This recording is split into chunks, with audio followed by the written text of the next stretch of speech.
नमस्कार, मी प्रशांत सागवेकर. महाराष्ट्र कॉलिंग या कार्यक्रमात तुम्हा सगळ्यांचं आज पुन्हा एकदा मनापासून स्वागत.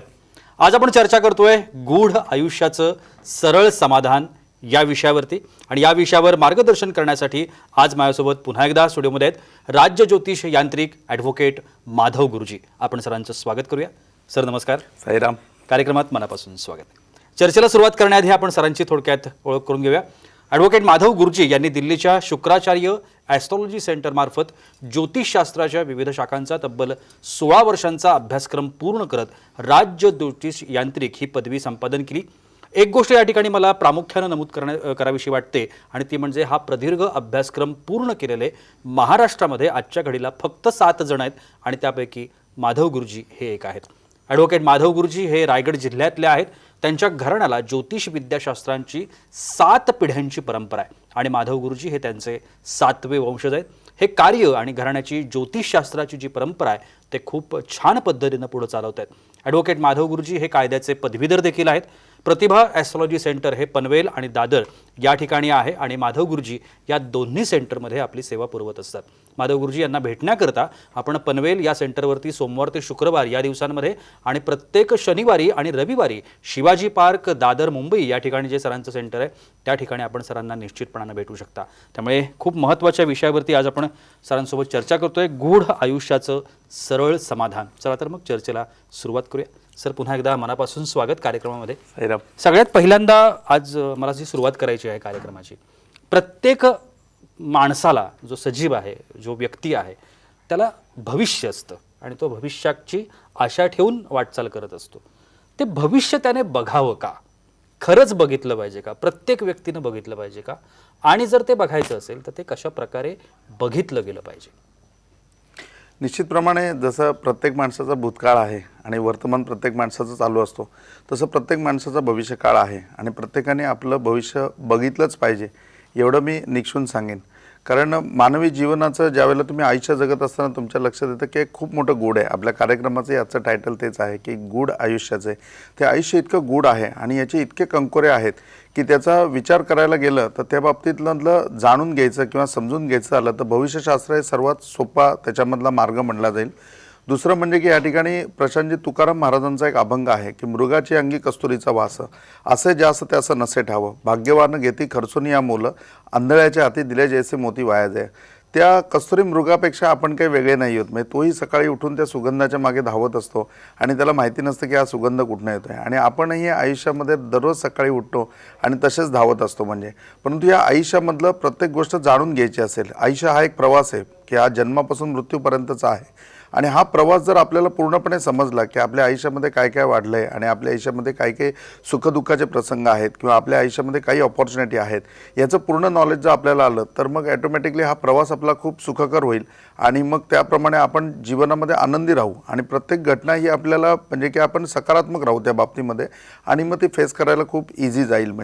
तर या सगळ्या गोष्टीचं उत्तर हेच आहे की ॲस्ट्रॉलॉजी म्हणजे की भविष्यशास्त्र किंवा आपलं स्वतःचं भविष्य हे प्रत्येक माणसाने जाणून घ्यायला पाहिजे, प्रत्येक माणसाने ते बघितलं पाहिजे.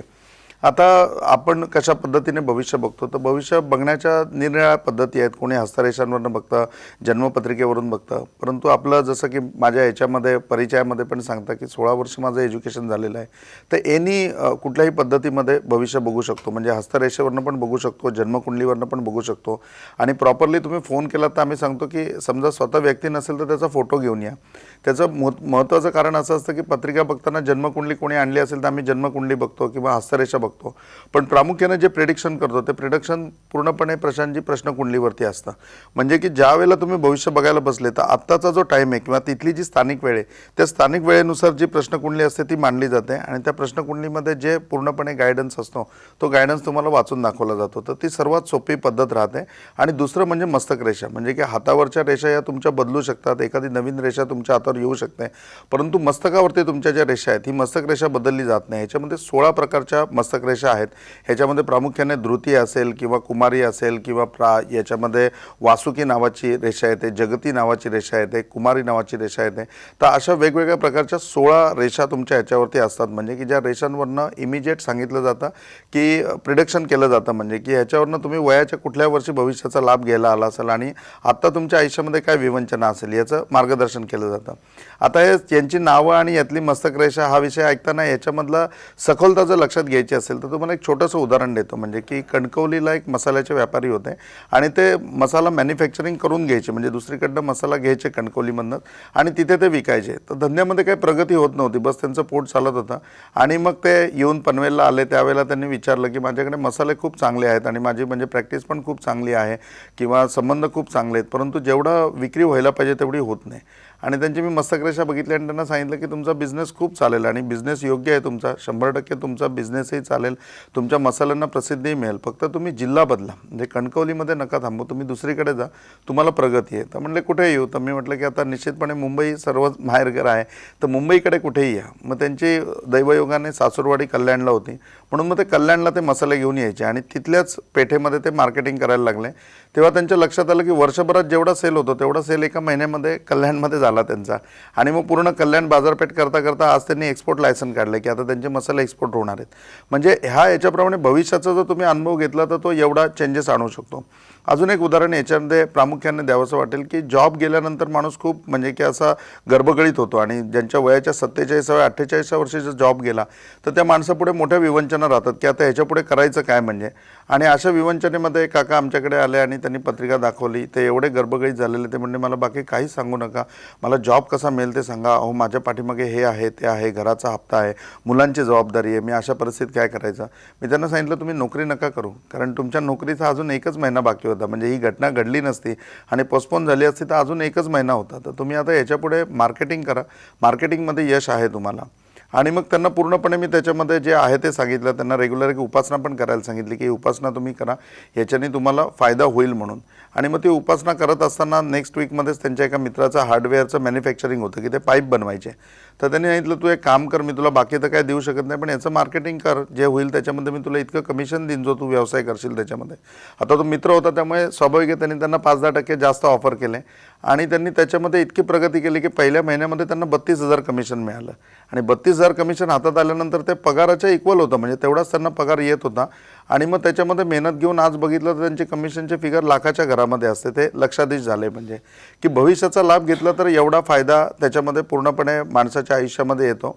फक्त जसं जर तुम्ही भविष्याचा वेळोवेळी लाभ घेतला, म्हणजे की आज हे लोक ज्यावेळेला त्यांच्या आयुष्यामध्ये समस्या आली त्यावेळेला ॲस्ट्रॉलॉजीमध्ये आले. तुमच्या आयुष्यामध्ये समस्या नसताना तुम्ही भविष्याचा लाभ घ्या तर कदाचित तुमच्या आयुष्यात समस्याच येणार नाही. तुम्हाला अगोदरच सांगितलं जाईल की आता तुमचा जॉब जाणार आहे आणि तुम्ही मार्केटिंगकडे वळा. तर जॉबवरनं जाण्याच्याऐवजी तुम्हीच 1 महिना अगोदर राजीनामा द्याल आणि मार्केटिंगला लागाल तर तुमचा फायदा होईल. तर निश्चितपणे प्रत्येकाने आपलं भविष्य जाणून घ्यायला पाहिजे, याच्याकरता जाणून घ्यायला पाहिजे की जेणेकरून पुढचा प्रवास पूर्णपणे सुखकर होईल. आयुष्यामध्ये जी अचिव्हमेंट करायची आहे ती अचिव्हमेंट आपल्याला पूर्णपणे समजेल आणि आपल्याला काय फेवरेबल आहे किंवा कुठल्या ठिकाणी आपला लॉस आहे याचं निश्चितपणे आपल्याला मार्गक्रमण करता येईल. नक्की. इतर समस्यांबद्दल जसं आपण बोलतोय तशी आत्ता सगळ्यांच्या आयुष्यामध्ये येणारी आणखीन एक समस्या म्हणजे प्रेमातली असफलता. तुम्हाला फॉलो करणारी तरुणांची संख्या खूप मोठी आहे. आम्ही ज्या वेळेला बघत असतो तरुण खूप विश्वासानं तुमच्याकडे येतात, काही काही प्रश्न विचारतात, पण त्यांच्यामधला हा एक कॉमन पार्ट आहे प्रेम. आणि आज जर आपण बघितलं तर लग्न अयशस्वी होण्याचं प्रमाणसुद्धा खूप वाढलं आहे, समाजातलं घटस्फोटांचं प्रमाण वाढलं आहे. तर या गोष्टीवरती आपल्याला ॲस्ट्रॉलॉजी काही मदत करू शकतो का? प्रेमात यशस्वी होण्यासाठी काही करता येऊ शकतं का? म्हणजे प्रशांतजी की प्रेम आणि ॲस्ट्रॉलॉजी ह्या दोन्हीचं जर कॉम्बिनेशन केलं तर प्रेमामधला सर्वात महत्त्वाचा घटक काय असेल तर ॲस्ट्रॉलॉजी आहे. आणि प्रेमामध्ये तुम्ही असताना जर महात्मा म्हणून कुणाची ओळख करायची असेल तर 100% ती भूमिका ॲस्ट्रॉलॉजर फार पाडतो.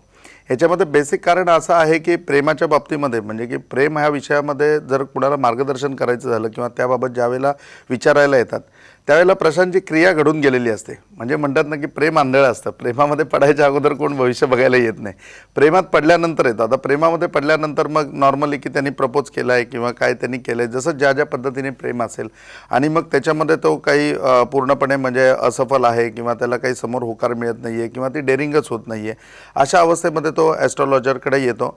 विशेष सांगायचं म्हणजे की प्रशांतजी ह्या विषयावर मार्गदर्शन करणं खूप सोपं असतं. का तर दोनच ग्रहांचा विचार करावा लागतो, एक मंगळ आणि शुक्र.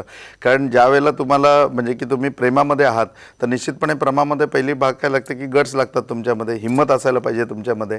तर हिंमत तुम्हाला मंगळामुळे येते. आणि दुसरी गोष्ट म्हणजे की ह्याच्या व्यतिरिक्त प्रेमामधलं सगळं जर तुम्ही बघितलं तर प्रेम म्हणल्यानंतर अशी ग्रीनरी तुमच्या समोर येईल. म्हणजे की तिथे शुक्राचं अस्तित्व येतं, शृंगाराचं त्या ठिकाणी अस्तित्व येतं.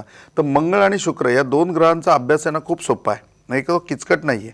आणि दुसरी गोष्ट म्हणजे तो खूप इंटरेस्टली आहे की कुठलाही ॲस्ट्रॉलॉजर ज्यावेळेला ते शिकत असतो की जो मुलगा भविष्य सांगायला शिकणार आहे किंवा तो ज्योतिषी होणार आहे, ॲस्ट्रॉलॉजर होणार आहे, तर त्याला मंगळ आणि शुक्राच्या ह्याच्यामध्ये विशेष इंटरेस्ट असतो. का तर ते खूप म्हणजे खूप सिम्पल आहे आणि ते खूप छान शिकवलं जातं.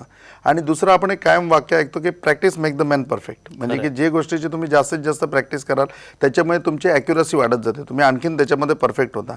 आणि प्रेमाचं प्रकरण असं आहे की प्रेम हा विषय आहे ॲस्ट्रॉलॉजीमधला महत्त्वाचा घटक आहे. म्हणजे मी तर हाच एक ॲस्ट्रॉलॉजर म्हणून सांगेन की उपजीविकाचं मोठं साधन आहे. कारण रोजची 2-4 गिऱ्हाईकही प्रेमाच्या बाबतीतलीच असतात म्हणजे. आणि याच्यामध्ये दक्षिणा चांगली मिळते. म्हणजे सगळे ॲस्ट्रॉलॉजर याच्यामध्ये खुश का असतात की आपल्या यजमानाचं कल्याण झालं, म्हणजे त्याला समोर पॉझिटिव्ह रिस्पॉन्स मिळाला की येणारी दक्षिणा आहे ना ही मोठ्या स्वरूपामध्ये असते. आणि बराचसा कार्यभाग म्हणजे की त्याच्यावरती अवलंबून आहे. जे खरं आहे ते खरं आहे, म्हणजे की त्याच्यामध्ये खरंच फार चांगल्या प्रकारे दक्षिणा मिळाली जाते. त्यामुळे ॲस्ट्रॉलॉजर त्या बाबतीमध्ये खूप उत्साही असतात. दुसरा भाग असा असतो की त्याच्यामध्ये मंगळ शुक्राचा विषय, त्याच्यामध्ये ॲक्युरसी जास्त असते. आणि ते करत असताना म्हणजे निश्चितपणे मी हे सांगेन की सगळे ॲस्ट्रॉलॉजर खूप प्रामाणिकपणे किंवा त्या तन्मयतेने घेतात. कारण समोरचा माणूस इतका इमोशन्समध्ये असतो की त्या इमोशन्समध्ये असताना म्हणजे ॲस्ट्रॉलॉजर स्वतः त्याच्याकरता प्रार्थना करतो की बाबा याचं काम होऊ दे. तर असा तो विषय आहे, म्हणजे की खूप महत्त्वाचा असा विषय आहे.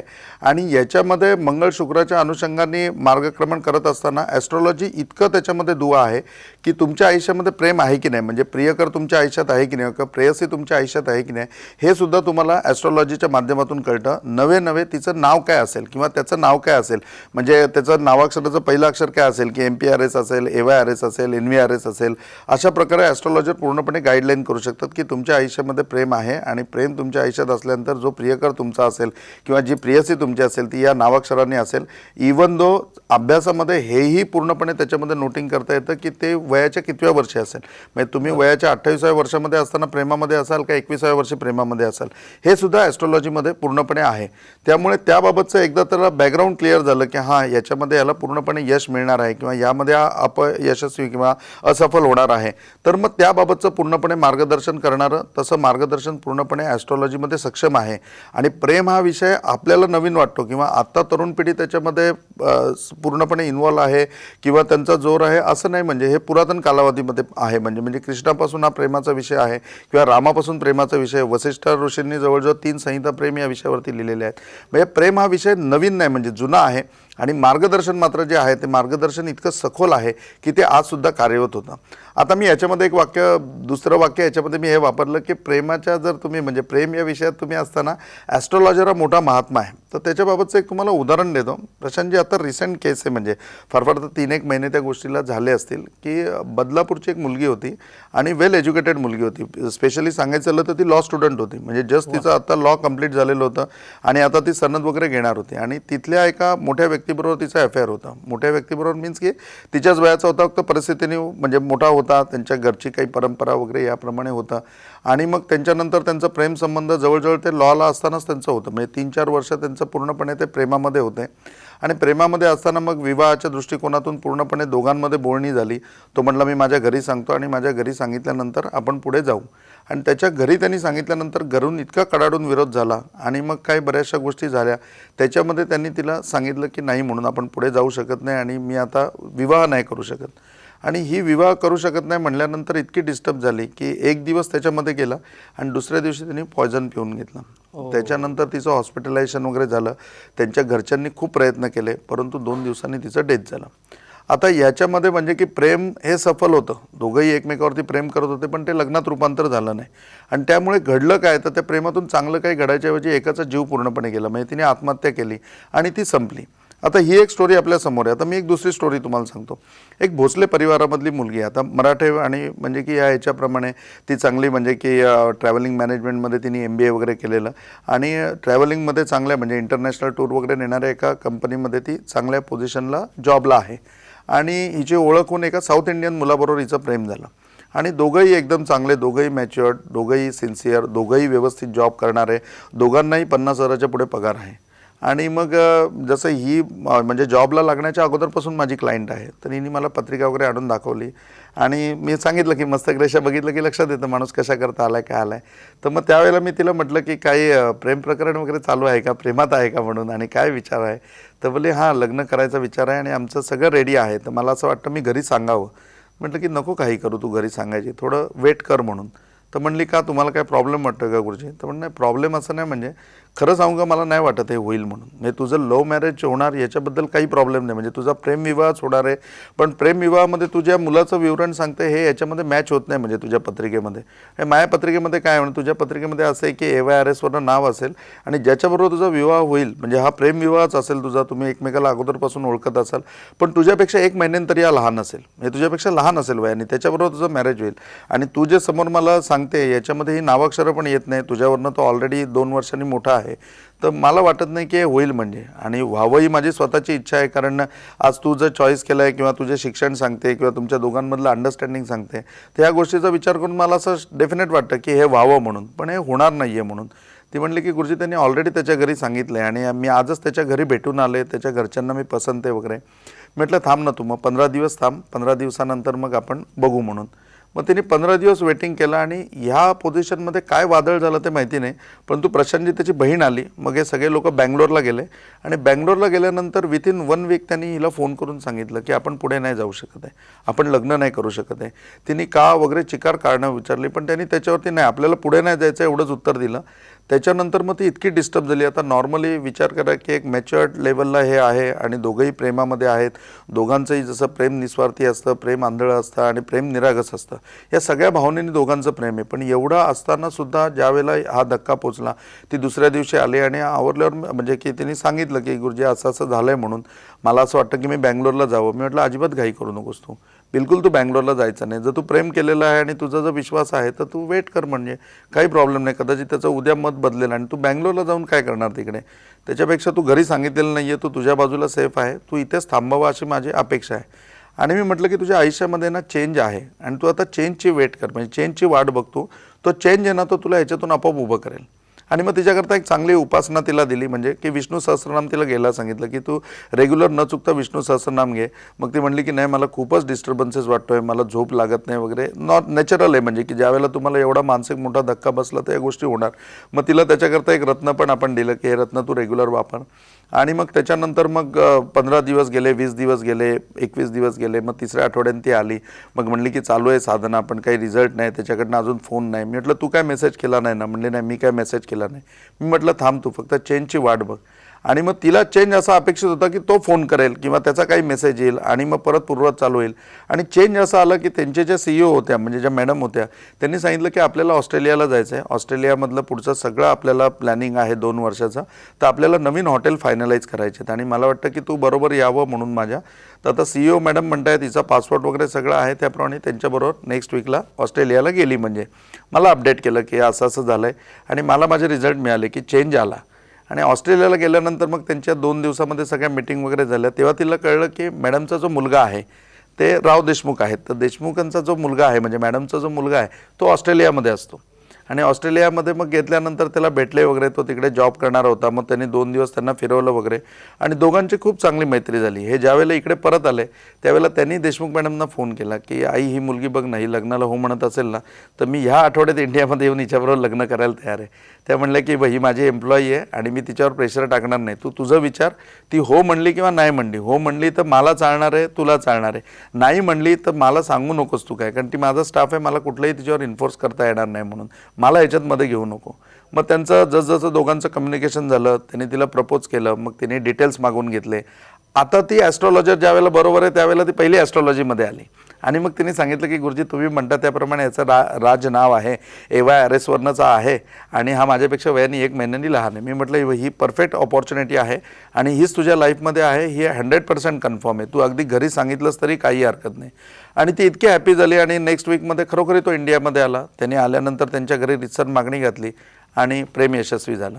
म्हणजे ह्या ज्या गोष्टी आहेत की प्रेमामध्ये तुम्ही असताना 100% की जर तुमच्याबरोबर ॲस्ट्रॉलॉजी असेल, आता दोन्ही घटनांमध्ये जर तुम्ही बघितलं की पहिल्या घटनेमध्ये ॲस्ट्रॉलॉजर बरोबर नाही किंवा ॲस्ट्रॉलॉजीचं कुठलंही मार्गदर्शन बरोबर नाही, तर ज्या वेळेला त्यांचं म्हणजे की प्रेम थांबतं किंवा त्या प्रेमामध्ये ब्रेकअप येतो त्याच्या वेळेला त्यांची अवस्था काय होते की ते एकदम माइंडली डिस्टर्ब होतात, डिप्रेशनमध्ये जातात. याच्या व्यतिरिक्त ते आत्महत्या करण्याचा प्रयत्न करतात किंवा आत्महत्या करतात आणि जीवाला मुकतात. पण त्याच वेळेला एक ॲस्ट्रॉलॉजी बॅकग्राऊंड जर बरोबर असेल तर ॲस्ट्रॉलॉजी बॅकग्राऊंड हे इतकं सखोल आहे किंवा त्याच्यामधलं इतकं चांगलं मार्गदर्शन आहे की ते 100% तुम्हाला त्या सगळ्या भावनांमधनं 100% त्या मनाच्या दुरावस्थेपासून तुम्हाला दूर नेऊ शकता आणि तुमचं जीवन तर सुरक्षित करू शकता, पण निश्चितपणे तुम्हाला प्रेमाची प्राप्तीही करून देऊ शकतं. तुम्ही अशा अडचणीमध्ये असाल तर निश्चितपणे ॲस्ट्रॉलॉजीचा सहारा घ्या, नक्की तुमचं प्रेम यशस्वी होईल. नक्कीच खूप छान असं मार्गदर्शन. आणि मला असं वाटतं की आत्ताचं जो काही सगळा आपल्याला भाग किंवा गोष्ट आत्ता सरांनी सांगितली ही मला असं वाटतं की आपल्या सगळ्यांच्या कुठं ना कुठेतरी जवळकीची असणार आहे. त्यामुळे या सगळ्या संदर्भात जर कोणतीही शंका मनामध्ये असतील, समस्या असतील, तुम्ही थेट सरांना कधीही संपर्क करू शकता. सरांचे नंबर्स आत्ता TV स्क्रीनवरती आहेत. वेळ होते का छोट्याशा विश्रांतीची, कुठेही जाऊ नका, पाहत राहा महाराष्ट्र कॉलिंग.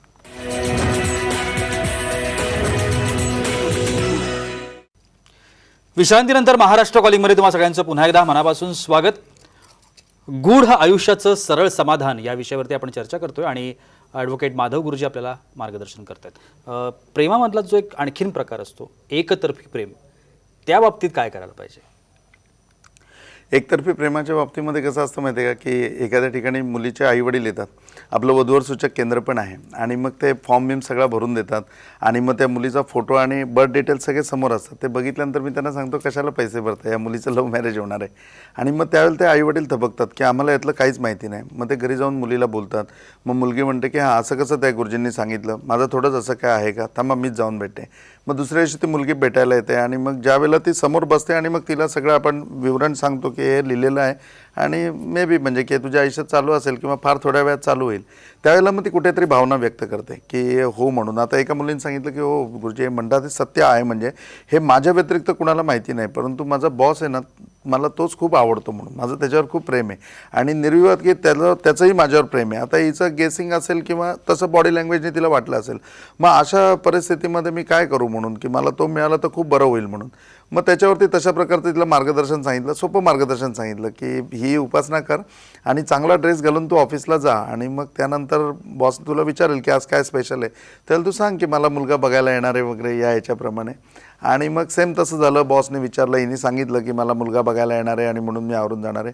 त्याच्यानंतर प्रशांतजी त्यांची एवढी बॉडी लँग्वेज बदलली की त्यांनी 4 वेळा तिला कॅबिनमध्ये बोलवलं आणि मग त्याच्यानंतर म्हणजे की तिला मी सांगितलं की तू जायचं वगैरे. मग ती जाऊन वगैरे सगळं आली. प्रॅक्टिकल असं काहीच नव्हतं. ती घरी आली आणि दुसऱ्या दिवशी कामावर गेली.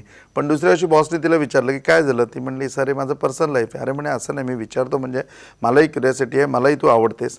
आणि मग त्याच्यामधनं प्रपोज झालं. म्हणजे की असं काही काही वेळेला कसं असतं की याच्यामध्ये हे काम करत असताना मी पहिलेही म्हणलं की practice make the man perfect. तर जेवढे तुम्ही प्रॉब्लेम हँडल करता तेवढं तुमच्या डेफिनेट लक्षात येतं की याच्यामध्ये काय काय सिच्युएशन्स येत आहेत आणि मग त्या कशा हँडल करायच्या हे अगोदरपासूनचा एक्सपिरियन्स त्या ॲस्ट्रॉलॉजरकडे खूप असतो.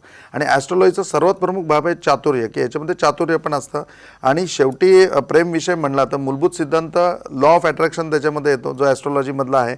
आपल्या मागच्या एपिसोडमध्येच आपलं त्याच्यावरती बोलणं झालं की फिरोज रत्न वापरू शकता, ग्रीन अकेक वापरू शकता, संग सितारा वापरू शकता. तर त्याप्रमाणे त्याचं मार्गदर्शन घेऊन एकतर्फी जरी असेल तरी ते दुतर्फामध्ये किंवा मग त्याच्यामध्ये कन्वर्ट करता ॲस्ट्रॉलॉजीच्या माध्यमातून इझिली येतं. नक्कीच खूप छान असं मार्गदर्शन आपल्याला आज कार्यक्रमाच्या निमित्तानं सरांनी केलेलं आहेच. तरीही काही शंका राहिली असेल तर सरांचे नंबर आता स्क्रीनवरती आहेत, तुम्ही सरांना कधीही संपर्क करू शकता. सर तुम्ही आजच्या कार्यक्रमात आलात आणि एवढी छान माहिती आमच्या प्रेक्षकांना दिलीत त्यासाठी अगदी मनापासून आभार. साईनाथ आप सबकी भले करे, गुरु गोरक्षनाथ आप सबकी भले करे, श्री गुरु निरंजननाथ विजय तेतराम आदेश. आणि याबरोबरच वेळ होते इथे थांबण्याची. कुठेही जाऊ नका, पाहत राहा साम TV.